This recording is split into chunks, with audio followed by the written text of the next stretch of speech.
Welcome into Tapping Vegas, brought to you by Better and Green. Today we're breaking down UFC Fight Night between Della Maddalena and Carlos Prates. Bobby, a much better fight card than we had last week. Very exciting one, but warning everybody. This fight is from the land down under.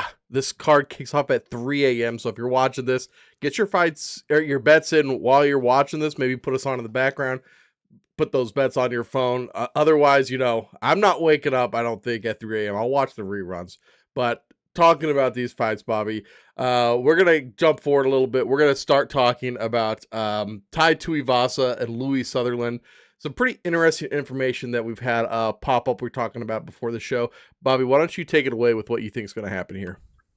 With this fight, it's absolutely disgusting. I'm not going to continue to go over how I believe that the heavyweight division of the UFC should be abolished and they should be denied the right to vote. We already know how that is. So UFC heavyweights aren't real people. They're farm equipment. I stand by that. So really the absolute only thing that makes this absolute pish posh of a fight any bit of exciting or anything noteworthy would just be the simple fact that Tai Tuivasa, as we all know, is on an absolutely terrible, 5-fight losing skid now at this point. And for some reason, the UFC, in their infinite mercy, has decided to give him the layup of layups. And the only reason why it's a layup is for the simple fact that Louis Sutherland fought just a tad bit over a month ago, and lost to Brando Pericic, who we will be talking about here shortly, to a pretty brutal round 1 KO TKO loss to Pericic. That's what Sutherland suffered. And as a result of that, this fight is just giving me Michael Bisping, Kelvin Gastelum, and China vibes, where Michael Bisping was, basically clubbed and subbed by GSP in Madison Square Garden, and, roughly same time frame later, decided it was a good idea to stand and box with Kelvin Gastelum in Shanghai, I believe it was, and got brutally knocked out. I don't know how Sutherland was cleared medically after that pretty brutal TKO loss to Pericic to come back this fast. I guess we got some greased weasels going on behind the scenes or something to make that a thing. But that's really the only thing that makes me think that this is a winnable fight for Tai Tuivasa to finally snap that 5-fight skid. UFC really must love that guy. I can't for the life of me figure out why. But hey, if that's the only thing I see that gives Tuivasa a shot. So Tuivasa KO TKO probably in round 1, and then hopefully for his sake and the sake of everybody forced to endure his fights, this is it, and he retires in Australia and rides off. Well, it's not really a horse that could support that man. Waddles off into the sunset and figures life the fuck out after fighting. That's brutal, Bobby. Maybe we see the one final shoey, huh? It's been a minute since we saw it from that man. So I'm with you here on Tai Tuivasa. Hard guy to bet right now, and I think that's probably he's a hard guy to bet now. He's at 2-1 odds. There's not going to be a lot of people on him, especially. Let's look at the numbers here. 71% of bets. So he's a big name, but 56% of the money. So there's a lot of sharp money coming in on Sutherland right now at the plus 180. Like you said, that concerns me a little bit. So we're seeing 44% of the pot at plus 180 versus Vegas having to pay out 56% of the pot at minus 218 odds. Yeah, Vegas would much rather prefer Tai to win. So I think this is just one of those. I think that's one of those moments where Vegas and the public is aligned. And we're seeing all that sharp money coming in on Sutherland. Sometimes it just doesn't get there. I'm with you here. I'm with you here on Tai Tuivasa. I think a lot of people are going to fade that. They're going to see a lot of people on Tai and think, oh my gosh, he's been so terrible. Let's hop on Louis. And that's going to be a mistake. So I agree with you, man. I think it's that. Sorry, go ahead.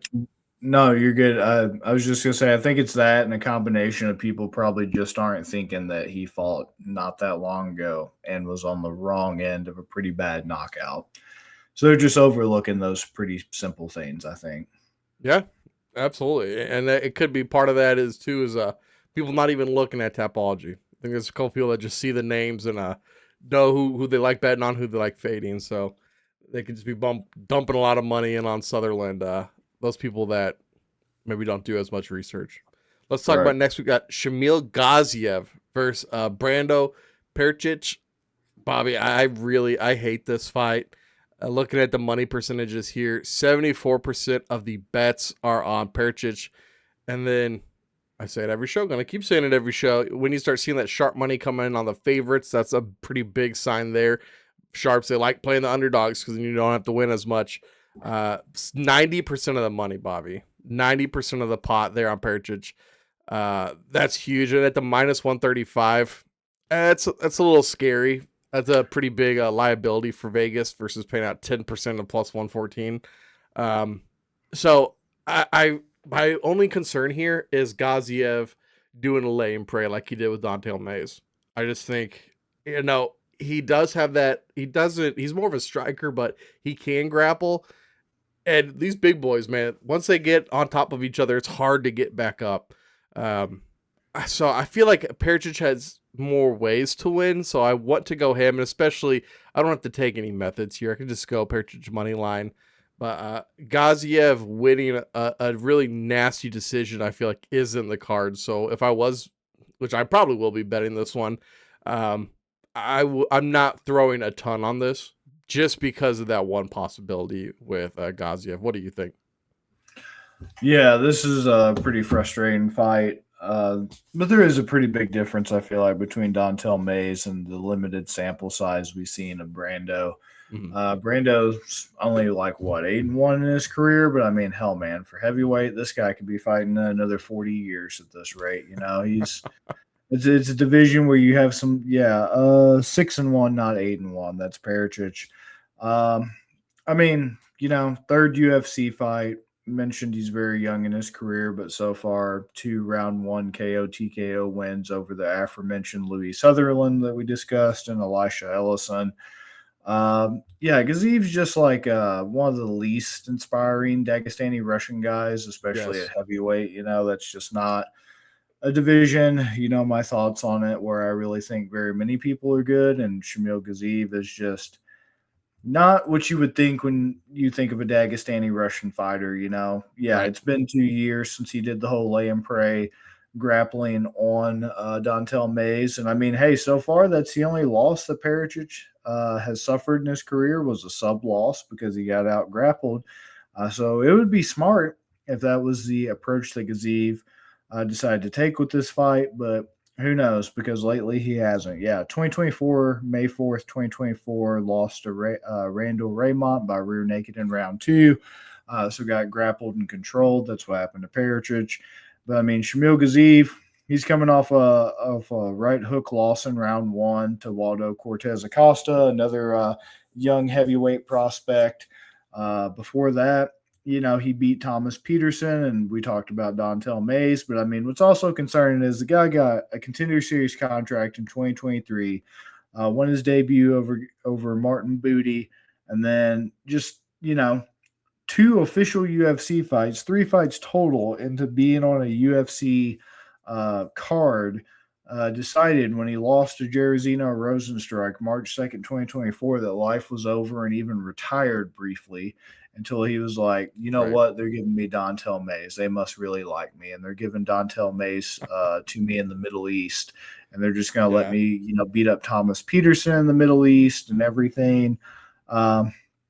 I don't know. Not what, like I said, you would think with a Dagestani guy to just now be at the point of his career at only 36, which is a spring chicken for heavyweight.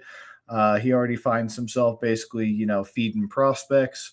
But here we are. Life comes at you fast, right? So I just think that with the power and the kind of the momentum he's riding, and City Kickboxing is not the best gym anymore, but it's still a pretty decent gym, and the youth that he has and the striking that he seems to possess, I think this is probably going to be another round 1 KO TKO for him.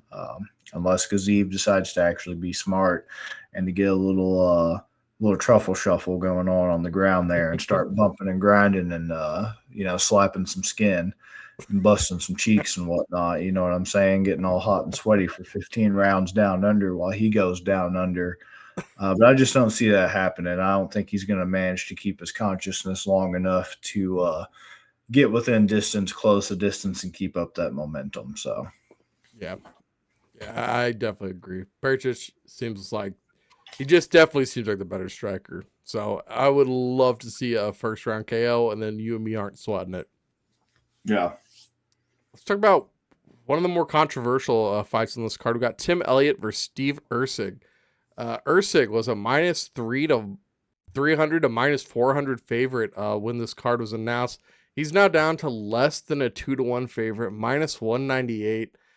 And Bobby, a big reason for that is the money that's just come pouring in on Tim Elliott. So 30% of the bets, 64% of the money. Now, this is where we start running into a problem like we had earlier. We got 64% of the money at +164 versus Erceg's now -198 at 36%.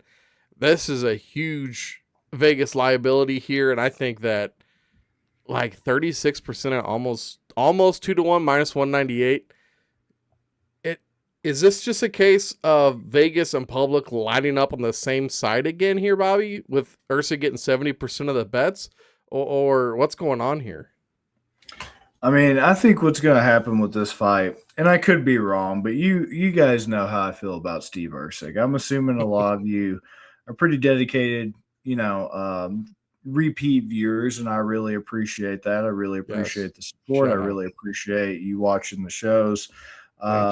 So if you are, you know how I feel about Steve Erceg, and how, how many times do we have to learn this lesson, right? How many times do we have to keep walking down this path and watch Steve Erceg just go out there and just absolutely whelm and just constantly act like this man is somehow, some way, a prospect in the division, somebody with a path to go somewhere. And also lately, on the past few UFC cards, we've seen a trend of the old heads actually winning. We just saw Davey Grant. I was wrong about Davey Grant beating up our boy that had that nice little fight there with Volodin. And look at Davey Grant, 40 years of age out there still doing the damn thing. And there's a few others that are escaping me at the moment, but we've seen it.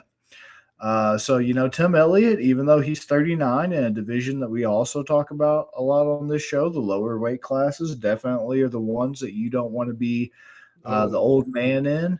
But it's Steve Erceg is my thing, because you got Tim Elliott in his last 5 fights has already been doing this to some of these prospects, right? He's already done it to Tagir Ulanbekov in 2022, a guy I was very high on. He already has done it to Kai Asakura. He's already done it to Suma Derje.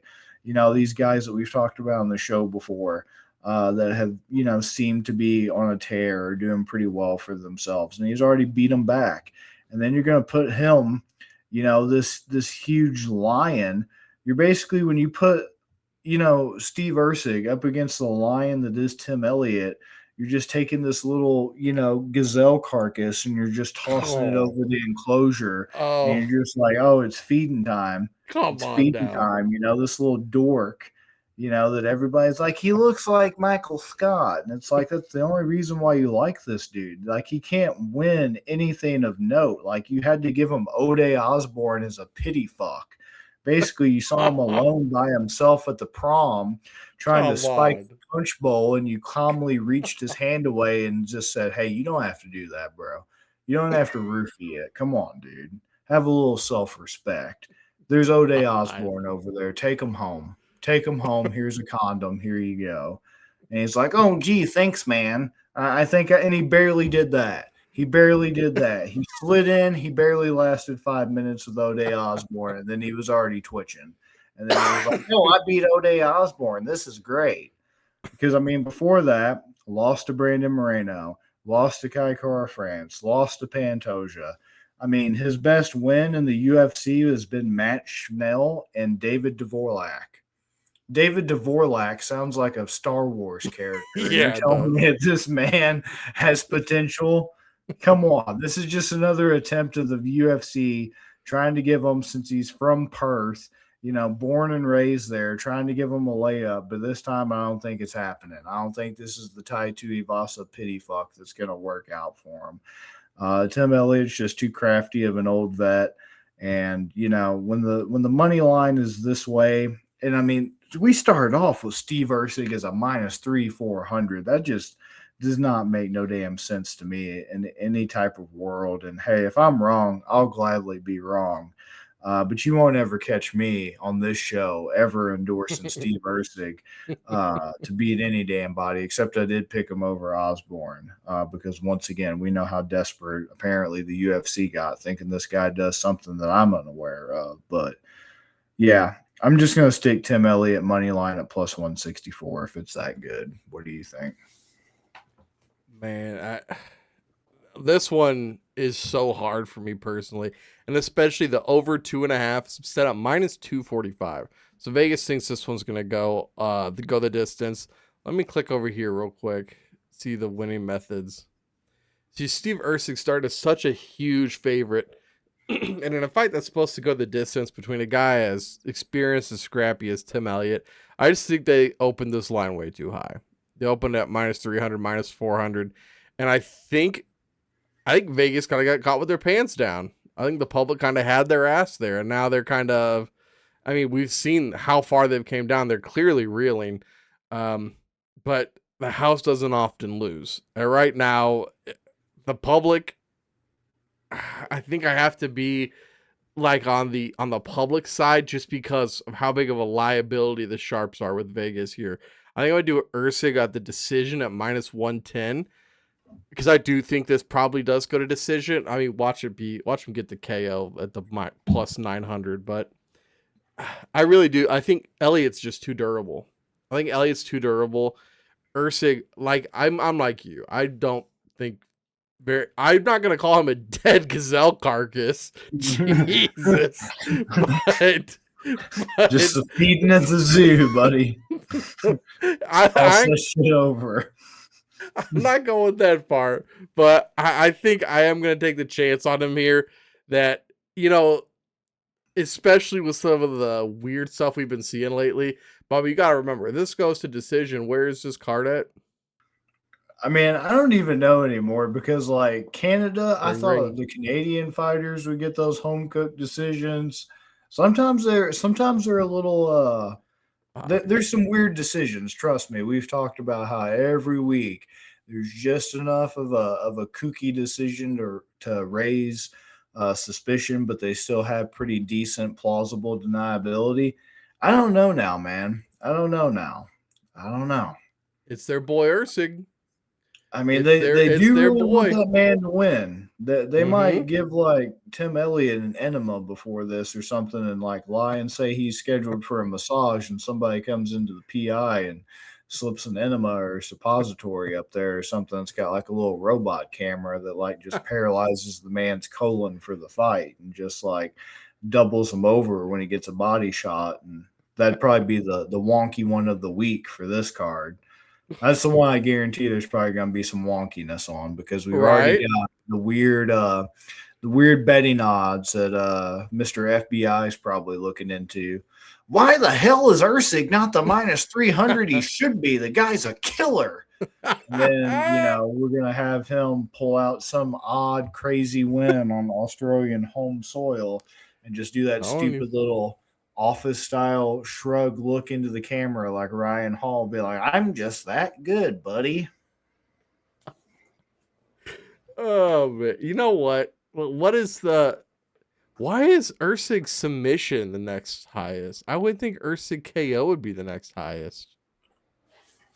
Somebody's high off the smell of their own farts is all I know, man. Somebody's huffing methane. Okay, I'm gonna do double method. I'm gonna do the KO decision of -160. I don't see him submitting Tim Elliott. You know what? Clip this when he submits Tim Elliott. I just respect you for putting your balls on the table, thinking, "Oh, Steven, my pillow hands, Ursig is gonna knock somebody out." Him and the CEO of My Pillow both have a lot of pillows. That's what they have in common.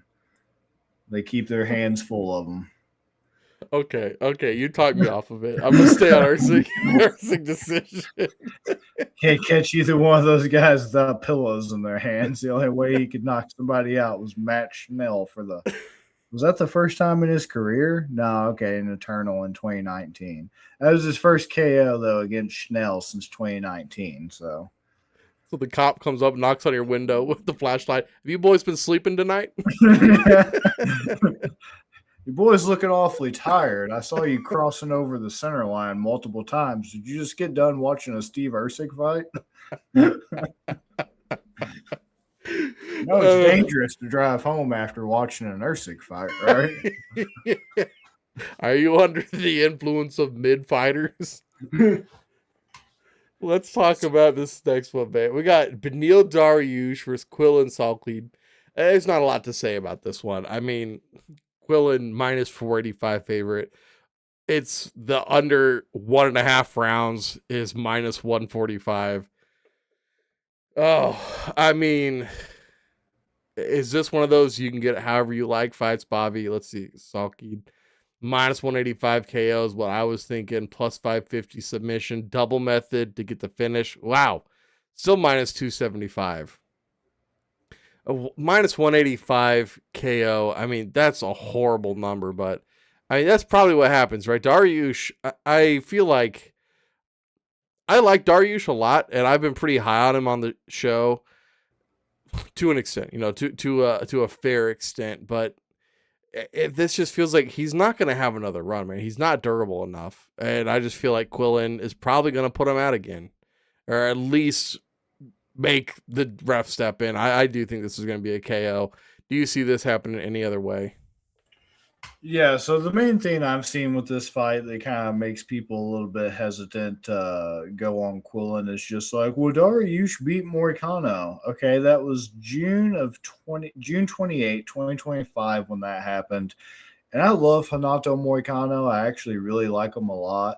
But I think that says more about the inconsistency and the erratic nature of Hanato Moicano than it does that Beneil Dariush has somehow turned this corner and has finally stopped the skid, because pretty promptly after that, he got TKO'd round 1, 16 seconds into the fight by Benoit Saint-Denis.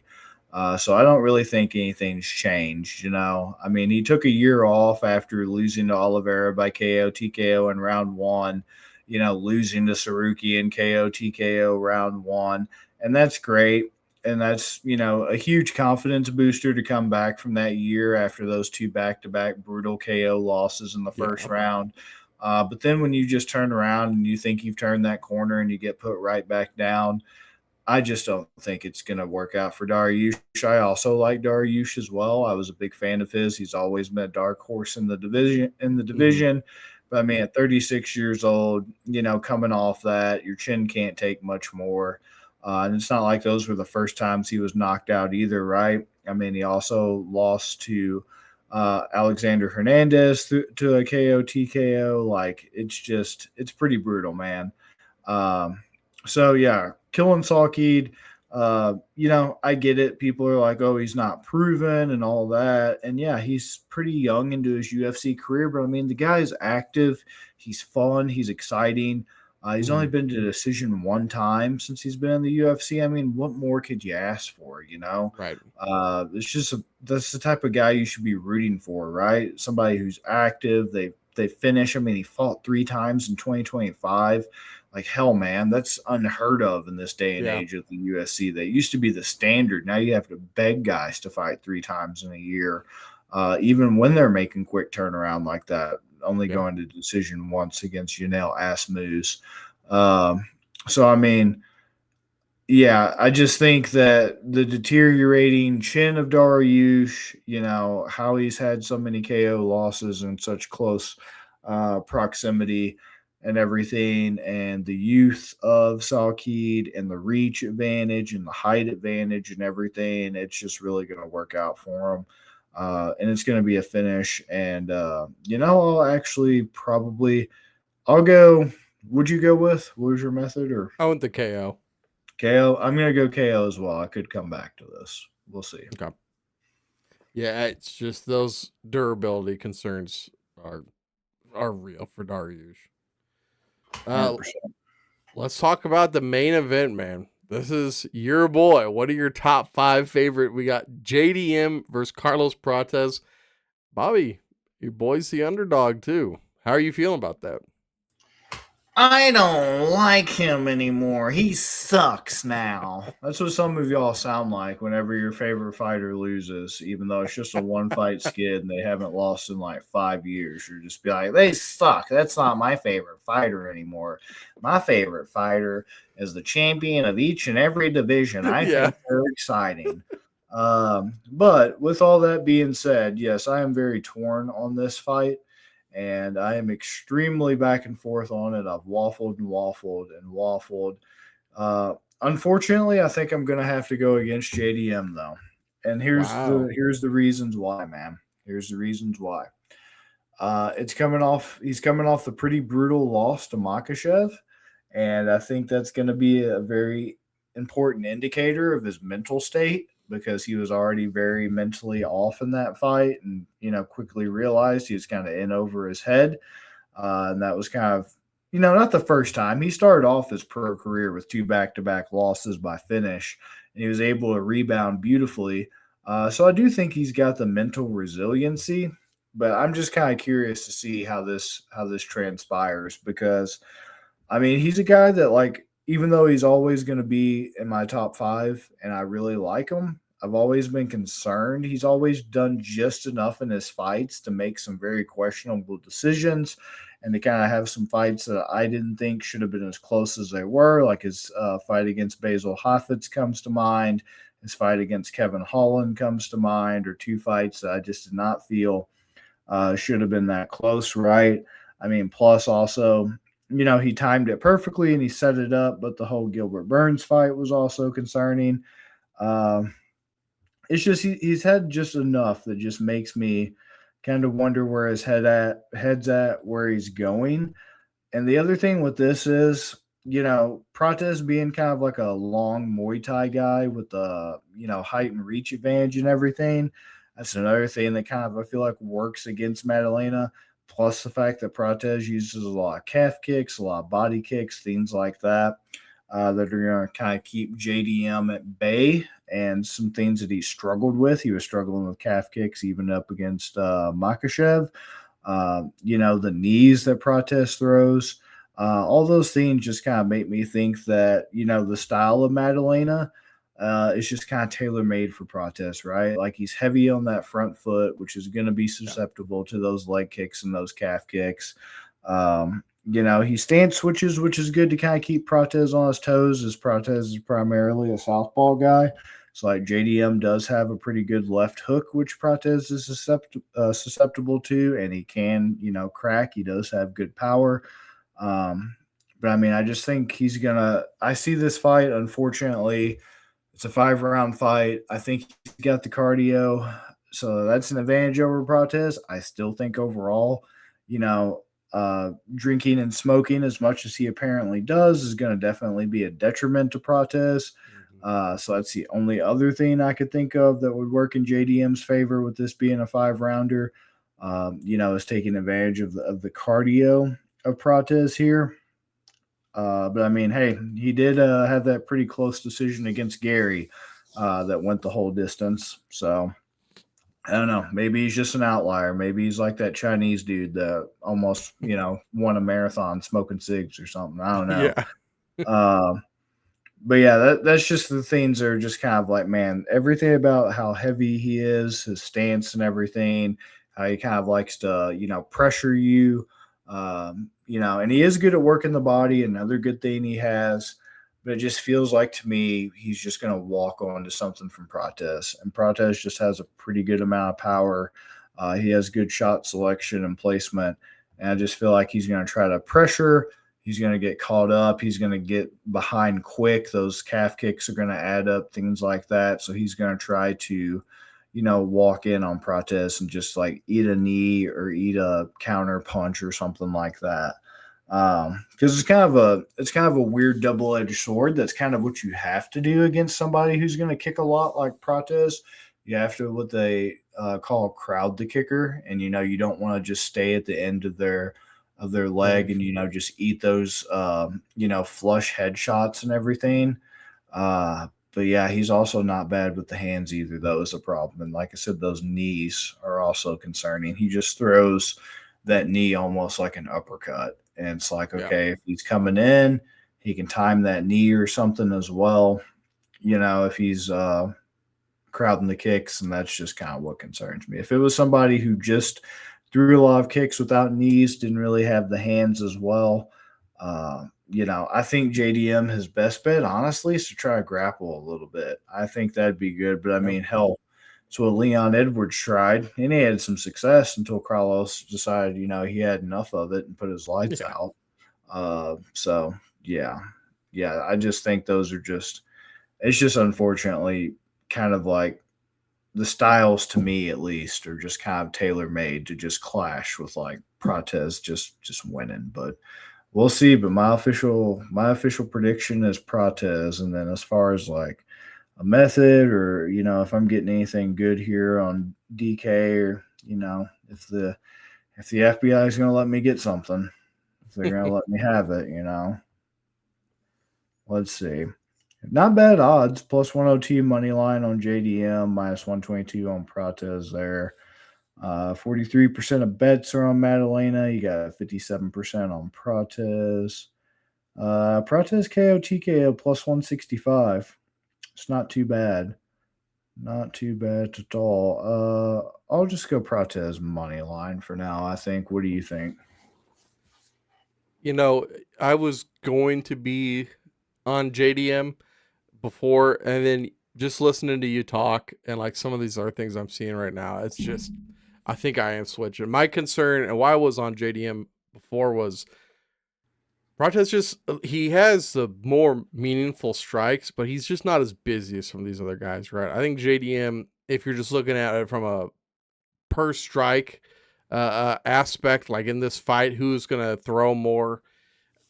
I think over 5 rounds, JDM would probably be the more active fighter, but you had some good points, man, about JDM leading with that leg. I think Prates might eat that leg up, man. And then looking at bets, 57% of bets on Prates, he has the sharp money too. 5% sharp lane on Prates, 62% of the money. And they're not giving you anything good enough on the KO to take you off of money line. Like if they're gonna give you a minus 122 money line, then you're gonna need something pretty decent to get rid of all that safety you have with just the outright. So I'm gonna be on Prates money line too. I believe it'll probably be by KO, like you said, but man, it kind of stinks for JD, and that's gonna be a stinker to end the night too. Right. Yeah. It's going to definitely make the Australian fans mad.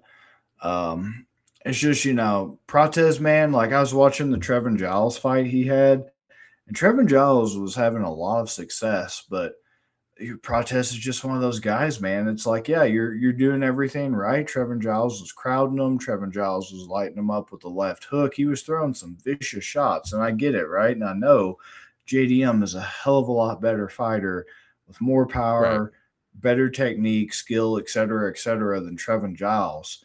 But it's like, man, Prates, just like you said, he was kind of slow. He wasn't the most active guy, but it was like Mm-hmm. the classic, volume versus power, right? Right. It was like everything he was throwing had bad intentions. Everything he was throwing, Giles felt, right? Like he was struggling a little bit at first when Giles was calf kicking him. But then he just instantly did the right thing, started, being light, tapping that foot, that typical, Muay Thai stance, lifting it up before he enters, just walk in, boom, just man, and then he just decided in the second round, I believe it was, all right, I've had enough of this. Put your lights out, punch down the Yeah. pipe, done, over. That's just what's concerning, man. That's what's concerning is he just at any point it's like, oh, you're doing everything right, but I'll just end it like Leon Edwards. Leon I was Edwards just had, about to say. full back mount, backpacking them, grappling, making it nasty, making it dirty, keeping it close. And he's like, all right, I'm tired of this flat Bam. line. So, That's exactly what I was gonna say, man. Yeah, Uh, his power is special for that division. Quick question before we go on to end the show, Bobby. If you did want to bet JDM, this is taking Prates out of the question for people that are just completely sold that JDM's going to win this fight.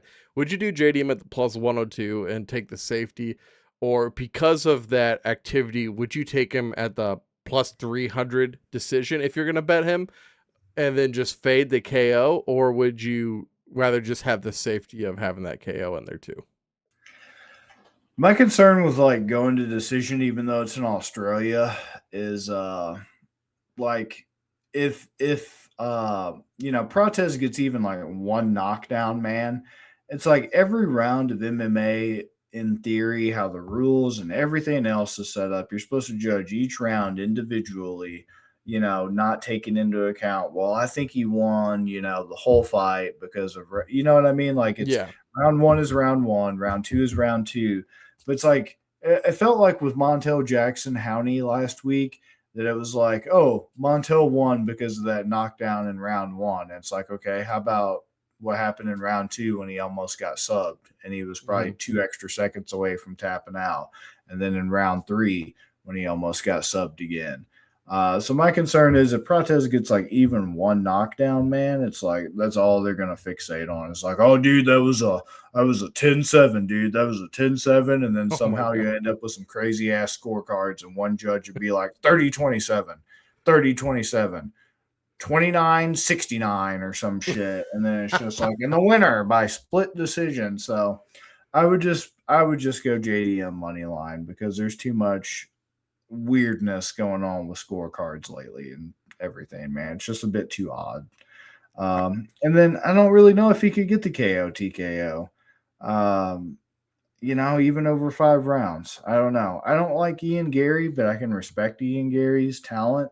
And I mean, he didn't really come close to my knowledge of necessarily like flatlining Prates. So if like he couldn't get it, even though I think JDM has power, I don't know. I would just stick money line. So with mine, I forget about him. Yeah, I think that's probably the correct answer. That's the safe answer. Yeah, let's move on to the end of the show where we give you guys the finishing fighter, and I'm gonna hold off on that one today, Bobby, because I want you guys, if you haven't yet, please make sure you're following us on all of our social medias because I do these DFS articles every single week, and if you're betting the UFC, start doing UFC and DFS. That is very big. A lot of people play it for like NFL and stuff, Bobby. NBA. I think NHL. I've never played NHL, but the UFC is just such an untapped market, and it's so much fun, Bobby. It's so much fun setting a lineup every week. So I want you guys to check out those articles too. So make sure you are following us, so that way whenever we do post something, you guys get to see it. So my finishing fighter will be posted on all of our socials. We're Better Green on most of them, BETTOR Green. I think it's just Better in Green on Facebook. Everything else is just Better Green. So please do check us out there. And also, I just wanted, before I threw it into the haymaker, just shout out Parker real quick. Parker was the winner of our Tapology group last week. We have our Tapology group every single week. We pick every single fight where we do our predictions. Winner gets a shout out for the show. And we send him some cool stuff sometimes. So just shout out to Parker. Great job, man. It was a very tricky card last week. So good work to him, Bobby. I would like you guys to join us too over on bettergreen.com. You guys could join the Tapology group there. There's a link to make it easy for you, bettergreen.com. Bobby, what is the haymaker, which is a big plus money bet we do at the end of every card? What is the haymaker for this week? Hope I'm not giving him the kiss of death right now. I really like my boy Killing Saul Keed. He's rocketing up my favorite fighters to watch. I've been getting into a lot of his media and interviews and things he's been doing lately, and I really like that plus 550 sub. I think he's very well-rounded. He's already coming off a club and sub. I think he's eager to show that he has power, but he also has grappling. He also has sub skills. I think he wants to continue kind of riding that, start a nice little 2-fight win streak by sub. So plus 550 is where I'm at on that. Okay. I like it, man. So we'll have all those picks posted on our socials as well as our underdog of the card. And our Bet MGM play of the day. Also, all those come out between Friday and Saturday. And once again, I want to make sure I stress this again. 3 a.m. is when this card starts over in Australia. So if you are betting, get your bets in Friday night. I doubt any of you guys are going to be up at 3 a.m. when this kicks off. So, oh boy, please. 3 a.m. Yeah, I can't wait. So thank you guys for watching again. And, Bobby said it in this episode too. We appreciate everybody that comes back and watches every single week, man. You guys are like family to us, and we would love it if, we talk to you guys every week. We'd love to hear from you guys too. Send us a comment, say, what we're doing right, what you've been enjoying, and maybe, tell us maybe a fight we even didn't cover, just a bet that you guys like going on this card. And we'll see you guys for a numbered event next week. Peace, guys. Peace.